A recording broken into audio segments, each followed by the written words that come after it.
রাজধানীর যাত্রাবাড়ীতে ডক্টর মাহবুবুর রহমান মোল্লা কলেজে হামলা ও ভাঙচুরের ঘটনা ঘটেছে। সোমবার দুপুরে শহীদ সোহরাওয়ার্দী কলেজ ও কবি নজরুল কলেজের শতাধিক শিক্ষার্থী মোল্লা কলেজে হামলা চালায়। এ সময় কলেজের বিভিন্ন সামগ্রী ভাঙচুর করা হয়। হামলায় বেশ কয়েকজন শিক্ষার্থী আহত হয়েছেন। পরিস্থিতি নিয়ন্ত্রণে ৬ প্লাটুন বিজিবি মোতায়েন করা হয়েছে। এদিকে ঢাকা বিশ্ববিদ্যালয় অধিভুক্ত রাজধানীর সরকারি ৭ কলেজের অনার্স চতুর্থ বর্ষের মঙ্গলবারের পরীক্ষা স্থগিত করা হয়েছে। বিস্তারিত শাফিউদ্দিন আহমেদের রিপোর্টে।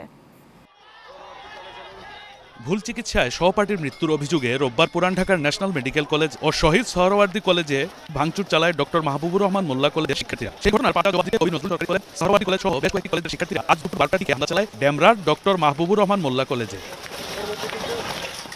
এ সময় কলেজটির ভবনে ব্যাপক ভাঙচুর চালিয়েছে তারা। পরে স্থানীয় জনতা মাহবুবুর রহমান মোল্লা কলেজের শিক্ষার্থীদের পক্ষ নিয়ে পাল্টা ধাওয়া করে হামলাকারীদের। দুই পক্ষ দফায় দফায় সংঘর্ষে জড়িয়ে পড়ায় রণক্ষেত্রে পরিণত হয় ওই এলাকা। আহত হন বেশ কয়েকজন। ওদের কলেজের পোলাপাইন, আপনি সেনাবাহিনী ছিল, পুলিশ ছিল, ওদের জিজ্ঞাসা করেন। ওদের কলেজের পোলাপাইন আগে ঢাকা কলেজের এবং নটরডেম কলেজের 2 জন শিক্ষার্থীকে আহত করে, যার পরিপ্রেক্ষিতে শিক্ষার্থী ক্ষিপ্ত হয়ে সেখানে যায়। এখনো দেখেন, আপনি লক্ষ্য করবেন, এখনো ওদের পোলাপাইন আমাদের কলেজের মধ্যে আগ্রাসন চালাচ্ছে। কি আমরা তো ওদের কলেজে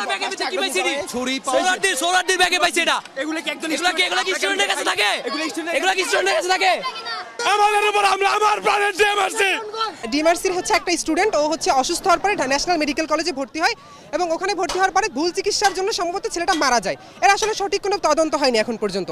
এরই পরিপ্রেক্ষিতে ওরা ওখানে আন্দোলন করে, কবি সোহরাওয়ার্দী ওদের সাথে একমত পোষণ করে। এরপরে ওরা হচ্ছে নিজেদের মধ্যে একটু কথা কাটাকাটি হয়, মারামারি হয়।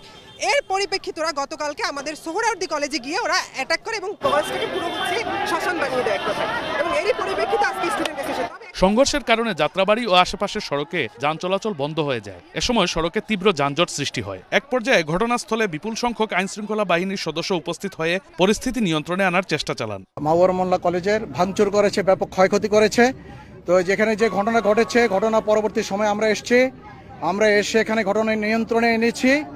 ঘটনা এখন পরিস্থিতি আমাদের নিয়ন্ত্রণে আছে এবং আমরা আশা করি আইনগত প্রক্রিয়ার মধ্যে আমরা এখানে শান্তি শৃঙ্খলা নিশ্চিত করতে পারবো। এর আগে সকাল 9টা থেকে কবি নজরুল ও সোহরাওয়ার্দী কলেজের শিক্ষার্থীরা নিজ নিজ ক্যাম্পাসে জড়ো হতে থাকেন। পরে সকাল 10টার দিকে বাহাদুর শাহ পার্কের সামনে লাঠিসোঁটা নিয়ে জড়ো হন আশেপাশের কয়েকটি কলেজের শিক্ষার্থীরা। সেখান থেকে কয়েকশো বিক্ষুব্ধ শিক্ষার্থী মোল্লা কলেজের উদ্দেশ্যে লং মার্চের ডাক দিয়ে অগ্রসর হতে থাকে।